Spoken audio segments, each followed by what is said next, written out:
I remember I was in Puerto Rico. 10 years I was out of college. I had never published anything. I started to write a novel, and it was about Albany. After I wrote the first chapter, something seemed new to me. It seemed much better. I don't know what it was that got me in those days, but I said, this is different for me. And from then on, I realized that this is what I should write about. And I began to think about Albany in a different way. I began to want to explore it, and I did. I grew up in a city that was run by Irish politicians. They were the richest people in the 19th century in Albany. And then there was the young bloods from Ireland, and they were neighbors to this old money.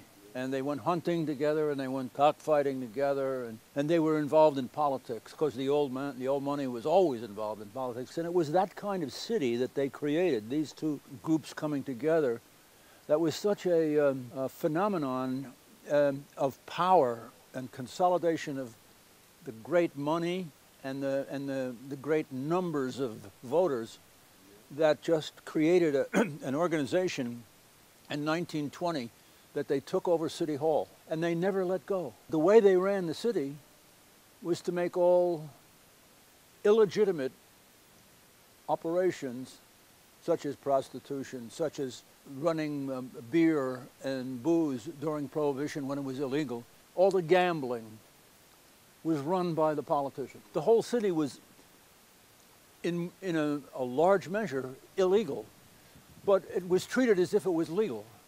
So, and this is where I grew up. Albany was a focal point for transmission of illegal beer and booze coming down from Canada, where it was legal. The gangsters were doing this. And Jack Legs Diamond was a very famous gangster in America.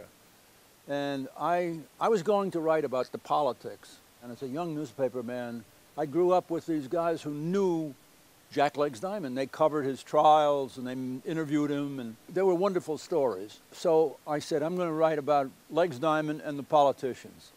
And I started to write a novel. As soon as I began to research Legs Diamond, I found out that he was like a rock star. He was on the papers all the time.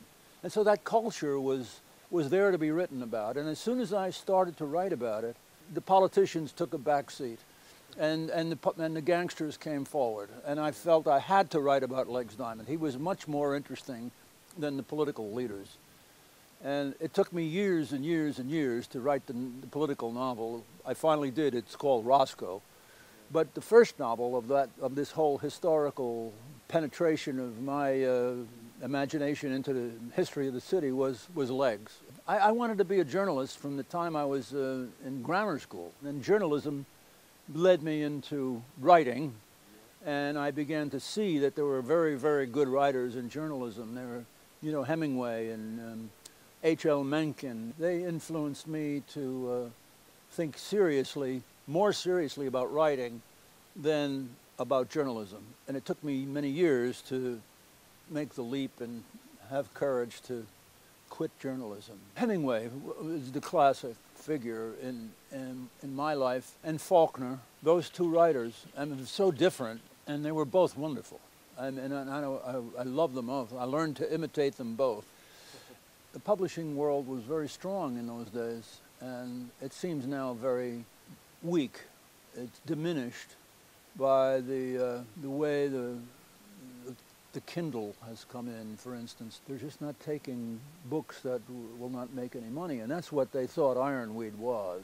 It was rejected on the basis of the idea that it wasn't going to make any money because it was about bums. My previous novel had not made very much money. They weren't willing to take a chance on me back then. It didn't stop me from writing, and eventually it proved not to be accurate, because my work went on to be successful in a critical way and also in a financial way.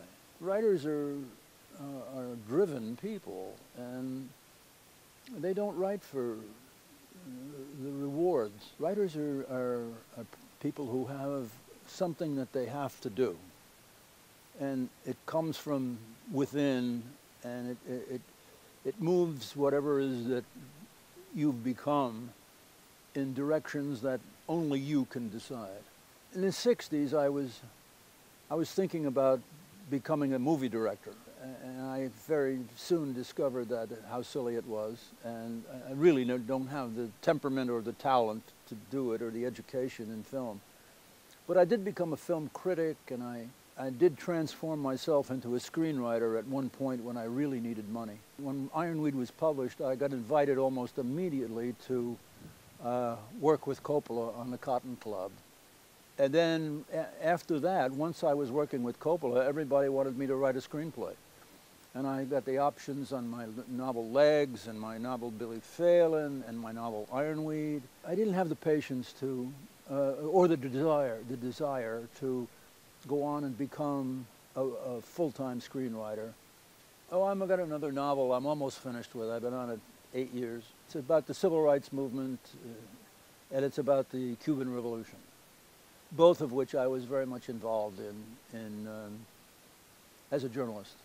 It's about a couple of people who are, from my other books, from Quinn's book, the grandfather is there, and the grandson is there, and the father. There's 3 Quinns in my new novel. Oh, I've also got Hemingway. I decided to put him in as a character.